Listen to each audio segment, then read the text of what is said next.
सहज योग कोई आज की चीज नहीं है।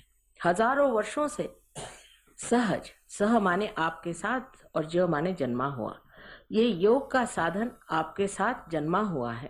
माने जैसे एक जीवंत क्रिया है, ये एक जीवंत क्रिया है, जीवंत शक्ति है जो हमारे अंदर कार्यान्वित है। अब हमें कहा जाता है कि हम अमीबा से इंसान बन गए। तो कैसे बने, किस तरह से बने, किसने बनाया? हमें तो कुछ पता नहीं किस तरह से बन गए। सहज बने।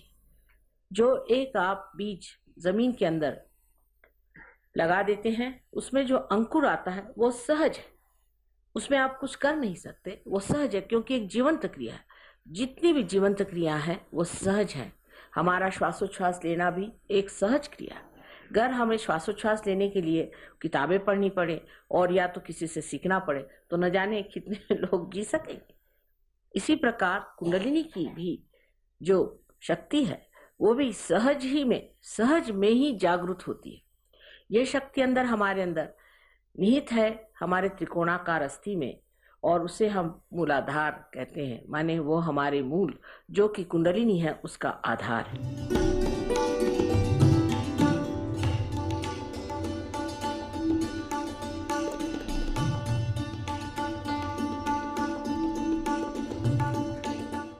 ये बहुत बहुत ही महत्वपूर्ण है क्योंकि इसकी 16 पंखुड़ियां हैं और ये सारे आंख, नाक, मुंह, जीभ सब जो कुछ भी है उसको चालित करती है, कंठ को भी चालित करती है। इस चक्र को बहुत से लोग इसलिए भी खराब कर देते हैं, जैसे स्मोकिंग से या ज्यादा बोलने से, कोई लोग कम बोलने से, मौन रहने से, ऐसे अनेक चीजों से चक्र खराब हो जाता है। पर सबसे ज्यादा ये मंत्र बोलने से, गलत मंत्र बोलने से बहुत ज्यादा ये खराब हो जाता है। उसकी वजह से लेफ्ट साइड जब पकड़ जाती है तो यहाँ का ये, आप जब ये सोचते हैं कि मैं बहुत दोषी हूँ, मैंने गलती की, मैंने वो गलती की, तब ये चक्र पकड़ते हैं। जब ये चक्र आप पकड़ते हैं तो इससे अंजाइना की बीमारी हो सकती है आपको, और भी अनेक बीमारियां हैं जो कि इस चक्र से, जैसे स्पॉन्डिलाइटिस वगैरह इस चक्र से। राइट साइड के चक्र से आपको जुकाम हमेशा रहेगा, आपको तकलीफ रहेगी, आपका आवाज जो है वो बुढ़ाया जाएगा जल्दी, और बोलते वक्त में आप ठीक से बोल नहीं पाएंगे। कोई लोग तो एकदम कुछ दिनों बाद एकदम मौन ही ले लेते हैं, इतना ज्यादा ये चक्र खराब हो जाता है। लेकिन इसके आगे की दिशा ये है कि अगर आप एक ही मंत्र को बहुत बोलते रहें, जैसे हरे रामा हरे कृष्णा, इन लोगों को यहाँ का थ्रोट का कैंसर हो जाता है। इस तरह के मंत्र बोलने से थ्रोट का कैंसर हो जाता है, और फिर उसकी जो आगे चीज बढ़ती है तो वो फिर हो सकता है कि सारे शरीर में फैल जाए। पहले उस चक्र पे ही गति करती है कैंसर की, और उसके बाद में दूसरे चक्रों में भी ये उतर सकता है। अब ये विशुद्धि चक्र जो है ये वैसे तो बहुत जरूरी है, क्योंकि इसी से हमारे हाथों का संबंध है, और इन्हीं हाथों में आप इसका एहसास करते हैं कि हमारे चारों तरफ परम चैतन्य फैला हुआ, इसका आप एहसास कर सकते हैं, इसको जान सकते हैं। लेकिन जब ये विशुद्धि चक्र आपका खराब होता है तो हालांकि आप कहते हैं माँ हमको तो बड़ा अच्छा लगा, हम बहुत रिलैक्स्ड हो गए, आराम मिला, ये हाथ में नहीं महसूस होता। इसकी वजह ये कि ये आपका चक्र खराब है। इसका मतलब ये नहीं कि आप उसकी वजह से और भी गिल्टी फील करें और भी बुरा समझें। इसका मतलब ये कि उसे ठीक कर लेना चाहिए, जो भी दोष है उसे आप ठीक कर लीजिए। बहुत अहंकारी मनुष्य का भी राइट साइड पकड़ जाता है, जो बहुत वल्गना करता है, मैं ऐसा हूं, मैंने ये किया, ऐसे मतलब हवाई घोड़े पे जो बैठे होते हैं उनका भी ये चक्र पकड़ जाता है, और उसके भी अनेक विध तकलीफ और परेशानियां उसके सामने आ जाती हैं। कुंडलिनी जब उठती है तो किसी किसी की इतनी सुंदर कुंडलिनी होती है कि एक क्षण में उठकर जम जाती, और उसके बाद उनको कोई बीमारी ही नहीं आती। एक तो ये हुए। उसके बाद दूसरे ऐसे लोग होते हैं कि जिनकी कुंडलिनी उठती तो है पर बार बार गिर जाती। ऐसे लोगों को कुंडलिनी बार बार उठा करके जगाना चाहिए, क्योंकि यह कुंडलिनी की जो शक्ति है यही आपका इंजेक्शन, यही आपकी दवा, यही आपका धन्वंतरी, यही आपके डॉक्टर, यही सब कुछ। अगर ये शक्ति आपके अंदर बहेगी नहीं तो हमारे हाथ कैसे चलेंगे। और तीसरे लोग हैं जिनकी की कुंडली जमी बैठी, वो उठती ही नहीं। ऐसे लोगों को ठीक करना कठिन जाता है। श्रद्धावान लोग जो होते हैं जो कहते हैं हाँ थोड़ा सा हमारा फर्क आ गया, ठीक हो रहा है, उन पे कुंडलिनी चलती। बहुत से लोग हैं, हमने बहुतों को ठीक किया, बीमारियां ठीक करी, लेकिन हमने देखा ये कि उनमें से बहुत कम लोग सहयोग में उतरते हैं। आपको सोचना चाहिए कि परमात्मा जो है वो भी समझदार है, और ऐसे दीप क्यों जलाए जो प्रकाश न दे। ऐसे दीप को जला के फायदा क्या, समय बर्बाद करके, कि जो सिर्फ अपनी तंदुरुस्ती ठीक करने आते हैं। ऐसे बहुत से पहलवान भी हैं जो मेरे पास आते हैं कि माँ हमें शांति दो। क्या तंदुरुस्ती ठीक होने से सब कुछ हो जाएगा? फिर एक चक्र ठीक होगा, फिर दूसरा खराब होगा। आज एक बीमारी होगी, फिर कल दूसरी होगी। रात दिन मैं क्या यही करती रहूं? एक तो पूर्व पुण्याई भी चाहिए और नम्रता भी चाहिए। बहुत से लोग ऐसा भी सोचते हैं कि जब वो सहज योग में आते हैं तो हमारे ऊपर वो उपकार करे जा रहे हैं। ये नहीं समझते कि हमारा ये अहोभाग्य कि आज हम आए, हमारी कुंडलिनी जागृत हुई और हमने इसे प्राप्त किया। जब मनुष्य ये समझ लेता है तभी परमात्मा उसे स्वीकार करते हैं, न कि अहंकारी मनुष्य को कि हाँ भाई हम तो खास करके इसीलिए आए, जैसे कि आप हमारे ऊपर उपकार कर रहे हैं। उपकार परमात्मा का हमारे ऊपर है, उनके ऋणी होना चाहिए, उनको धन्यवाद देना चाहिए कि प्रभु हमें ये समय दिया कि हम इस चीज में आए, अब हम तुम्हारे दरवाजे आए। सिर्फ बीमारी ठीक करने वाले जो आते हैं उसमें हमारा चित्त जाता ही नहीं। हाँ, यह है कि जैसे ही कुंडलिनी का जागरण हो जाता है और जब कुंडलिनी उठ जाती है तो जो जो बीमारियां, जो ऊपरी बीमारियां हैं, ये सब ठीक हो जाती। लेकिन वो कुंडलिनी को जमाना पड़ता है, थोड़ा अभ्यास करना पड़ता है। कोई फल है जल्दी पक जाता है और कोई पकता ही नहीं और कोई सड़ा ही होता है। इसलिए कुंडलिनी का जागरण करके उसे कहाँ रोकना चाहिए, किस तरह से उठाना चाहिए, कौन से चक्र में दोष है, क्या चीज करनी चाहिए, ये थोड़ा सा समझ लेना चाहिए। और जब कोई आपको कोई बताता है उसी प्रकार आप करें, समझदारी से। अब कंठ में श्री कृष्ण का चक्र। इस जगह श्री कृष्ण जो गोप गोपियों के साथ खेला करते थे वो बराबर बीचों बीच। अब तो आजकल ऐसे भी बुद्धिमान निकल गए कि वो कहते हैं कि जिन्होंने गीता बताई वो कृष्ण अलग और जो कृष्ण जो गोप थे वो अलग, और पता नहीं कितने उनके और तरीके बनाएंगे। ये जो कंठ है, इस कंठ में 16 है, क्योंकि उनकी 16 कला आप जानते हैं, 16 पंखुड़ियां हैं। इसे विशुद्धि चक्र कहते हैं, मैंने एकदम विशुद्ध, क्योंकि योगेश्वर है। योगेश्वर को कुछ चिपकता नहीं है, तो आप उनकी कहानियां जानती हैं कि वो साक्षात योगेश्वर है, उनको कुछ चिपकता नहीं, बिल्कुल विशुद्ध आत्मा है। और जब विशुद्ध पे आप आ जाते हैं तो सारी चीज नाटक जैसे दिखाई देती है और आप साक्षी होकर उसे देखते हैं। कोई चीज आपको चिपकती नहीं, आप साक्षी होकर के देखते हैं कि ये तो ड्रामा चल रहा है। क्योंकि आप जिस पानी में या भवसागर में फंसे हुए अपने लहरों से डर रहे थे, उससे उठकर के आप नाव में बैठ गए, आप लहरें देख रहे हैं। ये साक्षी स्वरूपत्व आप में अंदर आ जाता है। जैसे ही साक्षी स्वरूपत्व आ जाता है तो आप सारी सृष्टि को एक साक्षी होकर के देखते हैं और आप पर किसी चीज का असर नहीं आता। दूसरी बात यह है कि जो प्रश्न है आपके, उसका हल इससे बाहर निकलने पे ही होता है। जब तक आप उसमें उलझे हुए हैं आपके प्रश्न कभी ठीक हो ही नहीं सकते। उससे जब आप बाहर निकल आते हैं तभी आप इस प्रश्न को ठीक कर सकते। तो यहाँ पर बसा हुआ जो श्री कृष्ण का कंठ का स्थान है, इसमें भी 2 हिस्से हैं। एक को जैसे लेफ्ट का है और एक राइट। लेफ्ट में श्री विष्णु माया का स्थान।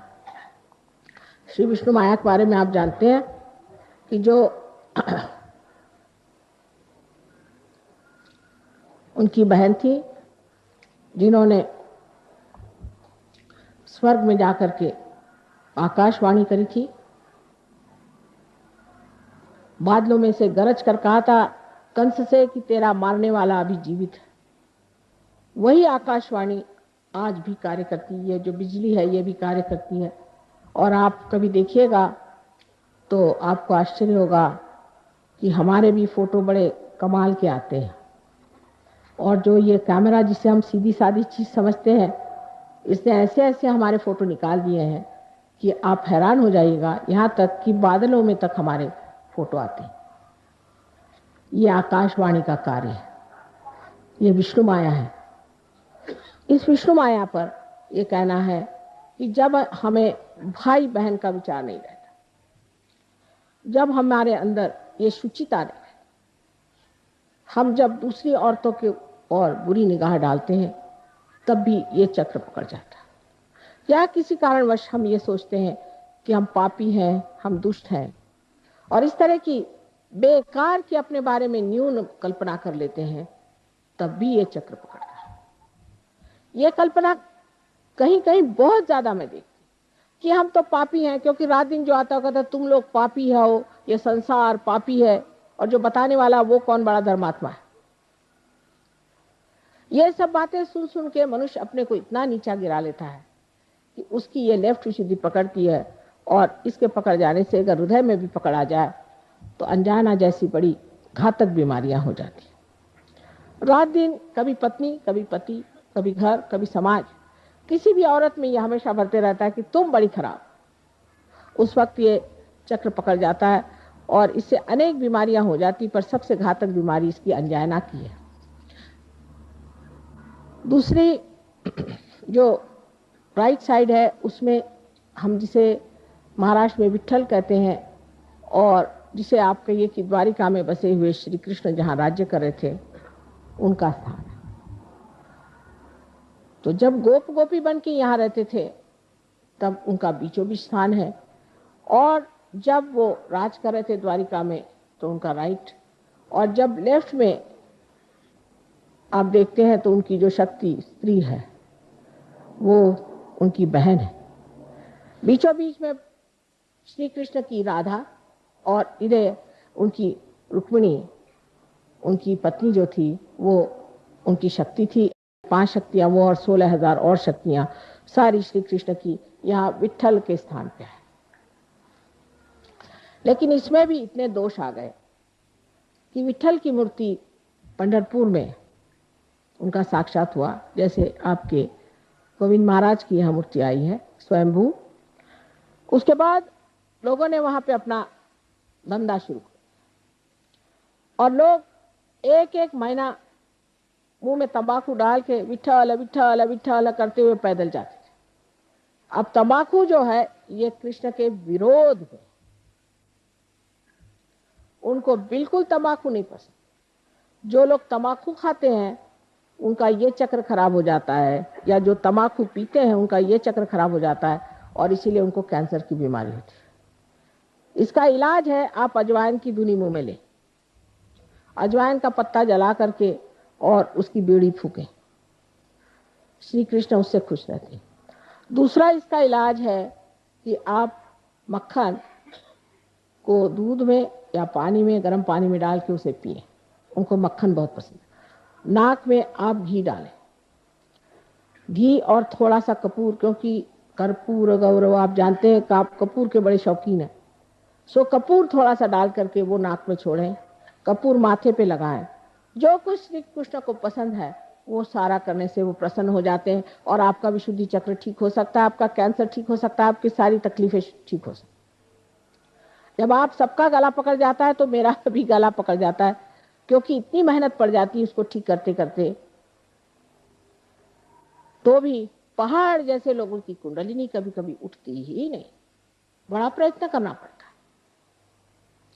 खासकर विशुद्धि चक्र पे ये 3 ऐसे पेंच बैठे हुए हैं।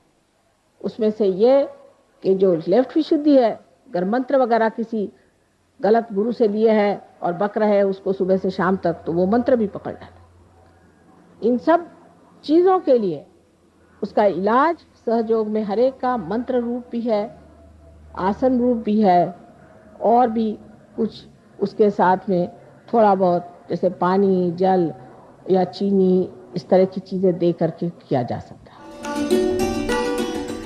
विशुद्धि चक्र जो है श्री कृष्ण का चक्र है, इसमें 16 कलाएं हैं।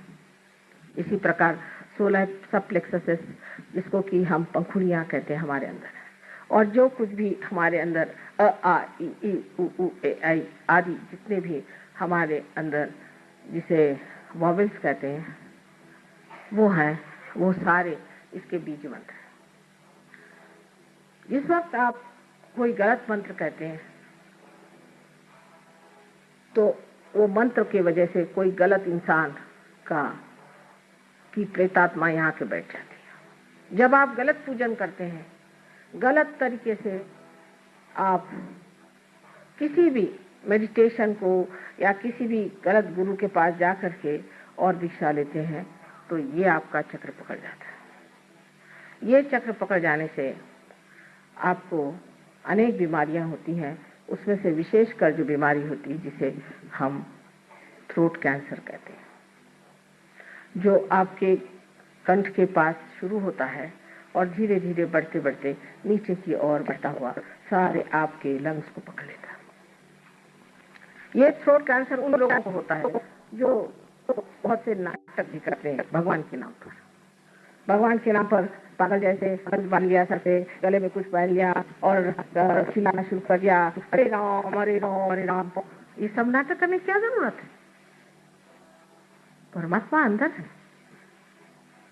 सब कुछ अंतर योग है।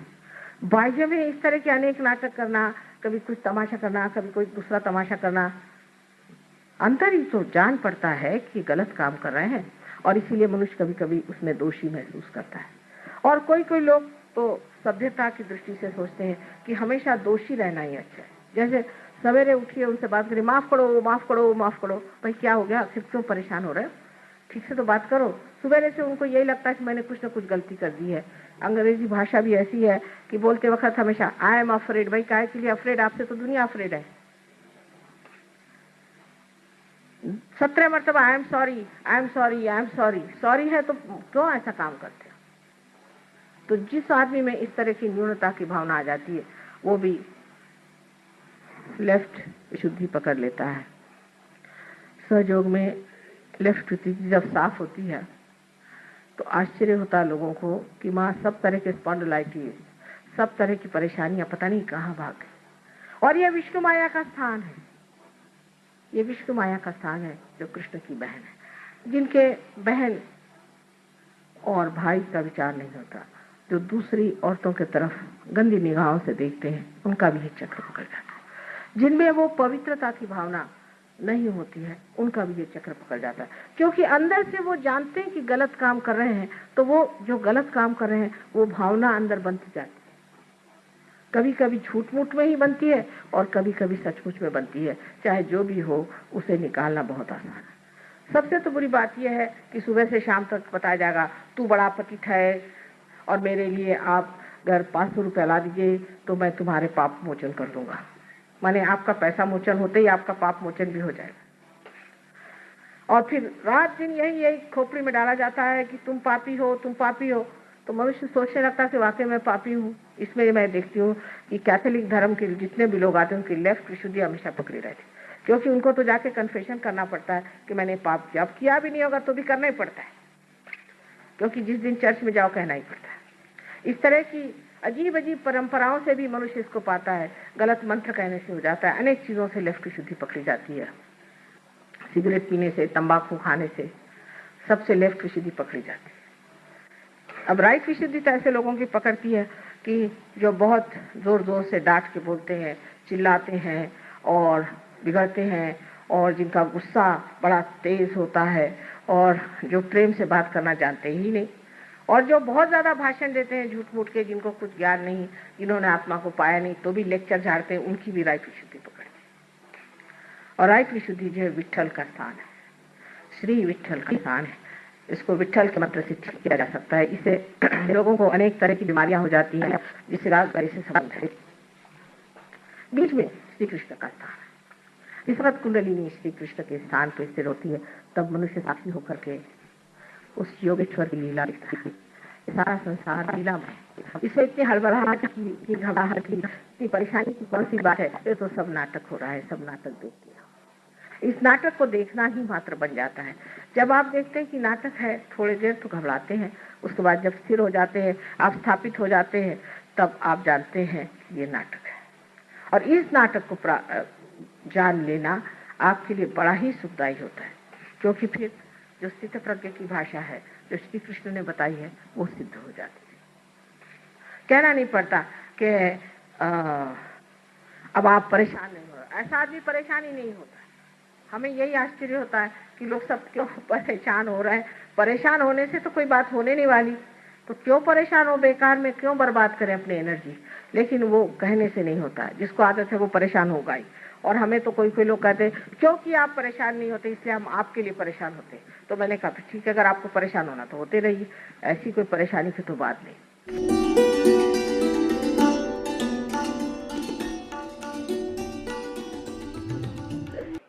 अपने प्रति प्रसन्न चित्त हो, क्योंकि आप आए दरबार में बैठे, आप चाहते सत्य को, आप में क्या दोष हो सकता है।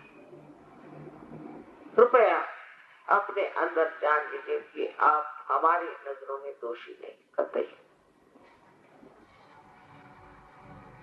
और दूसरी बात यह है कि आप अपने को तो माफ कर दीजिए और दूसरों को भी एक सार माफ करिए, एक सार माफ। क्योंकि जो दूसरे हैं उनको माफ न करने से आप अपने को छल रहे हैं। माफ करें या न करें कुछ नहीं करते, क्या करते हैं आप, कुछ नहीं करते।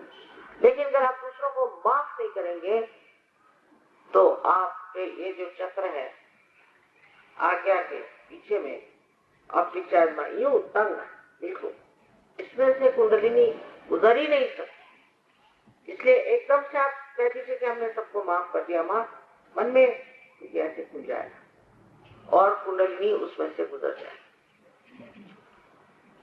सबको माफ कर, एक सार मतलब ये कि किसी को याद करने की जरूरत नहीं, वो भी एक सार कर, किसी को याद मत करिए, बस एक सार कहे माँ मैंने सबको माफ, बड़ा अच्छा लगेगा। वो तो मौज से घूम रहे हैं और आप अपने को दुख दे रहे हैं। सबको आप माफ। फिर से मैं कहूंगी कि अपने प्रति प्रसन्न चित्त।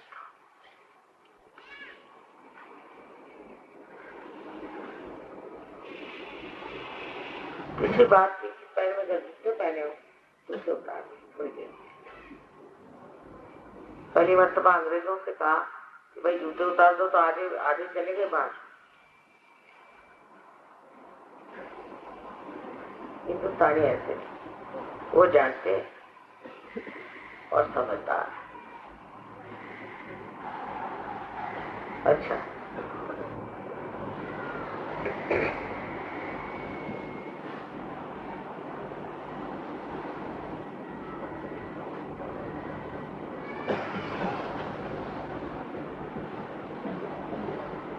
अब दोनों हाथ मेरी ओर। Please put both your hands towards me.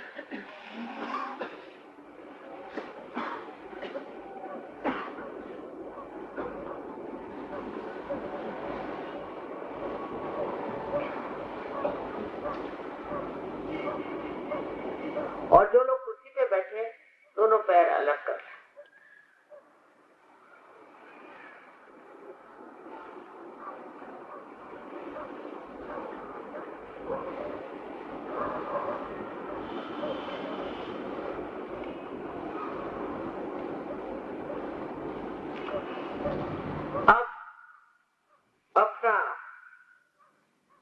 Punjabi में राइट लेफ्ट को अलग अलग कहते हैं, हिंदी में अलग कहते हैं, इसलिए मैं अंग्रेजी में कहूँ।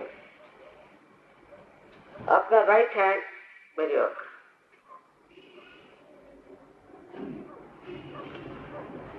और सर झुका के लेफ्ट हैंड से तालू पर देखे कि कोई ठंडी या गर्म हवा आ रही है।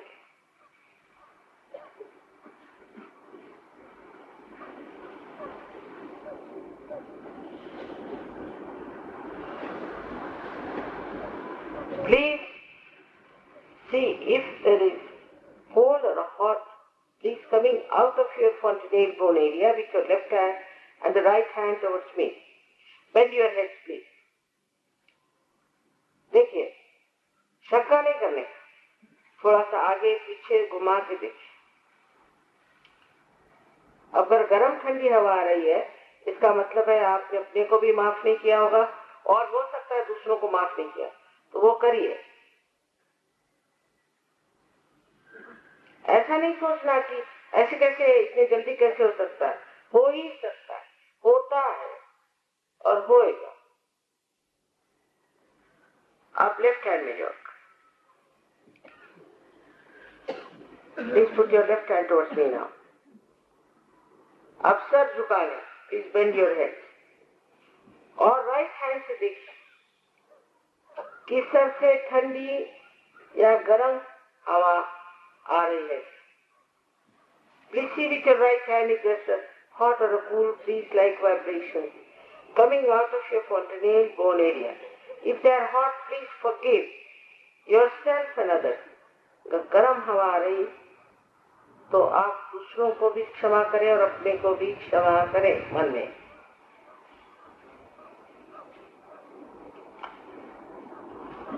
अब राइट हैंड मेरी ओर फिर से एक बार आखिरी और सर को झुका और झुका करके सर को, और फिर से लेफ्ट हैंड से देखिए कि सर से ठंडी या गर्म हवा, चैतन्य की लहरियां आ रही हैं क्या। इसको आदि शंकराचार्य ने सलीलम सलीलम ऐसे कहा।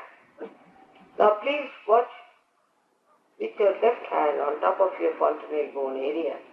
There's a hot or a cold breeze coming out of your fontanelle bone area and put your right hand towards me. हाथ चाहे जरा आगे पीछे घुमा के देखिए।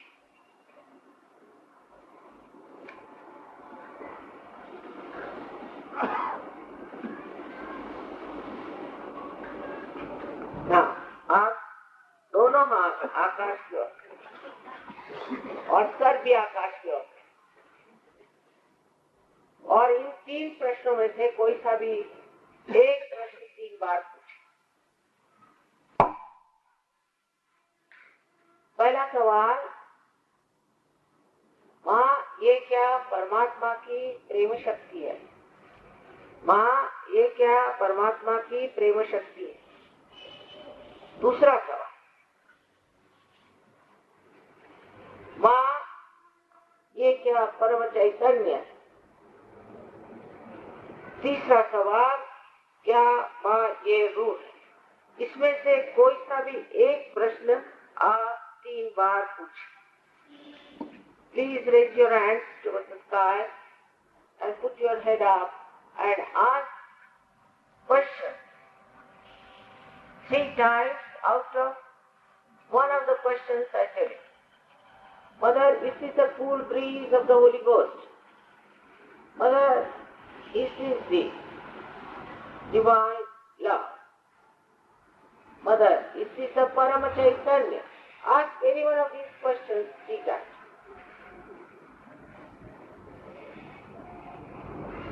अब हाथ नीचे कर लीजिए। Please put down your hands.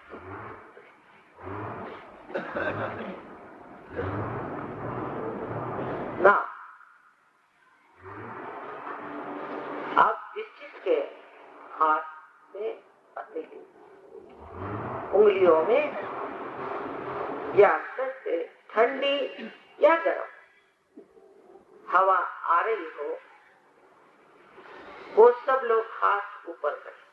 All those who are getting cool breeze in both the hands or on your fingertips out of alternate bone, please raise your hands. Please raise.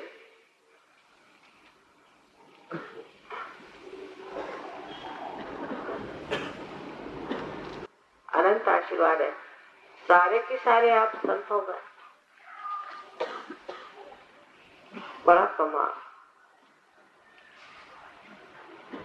अब आपको सिर्फ याद रखना है कि सहयोग का कार्य आज अकेले घर में नहीं हो सकता, इसमें सामूहिक में आना जरूर, क्योंकि ये सामूहिक कार्य, क्योंकि दूसरा कोई है नहीं, सब एक ही शरीर के अंग प्रत्यंग है। और सामूहिक में आने से ही आपकी वृद्धि होगी और कोई इसका तरीका नहीं। हो सकता है एक दो आदमी अजीब से अजीब आपको मिल जाए, क्योंकि सबके लिए दरवाजा खुला है, पर सब लोग ठीक हो जाते, सब लोग ठीक हो जाते, बीमारियां ठीक हो जाती। तो इसलिए कृपया आप लोग सामूहिकता में आए और अपने आत्मा के प्रकाश में अपने चित्त को स्थिर कर लें और इसके कमाल देखें।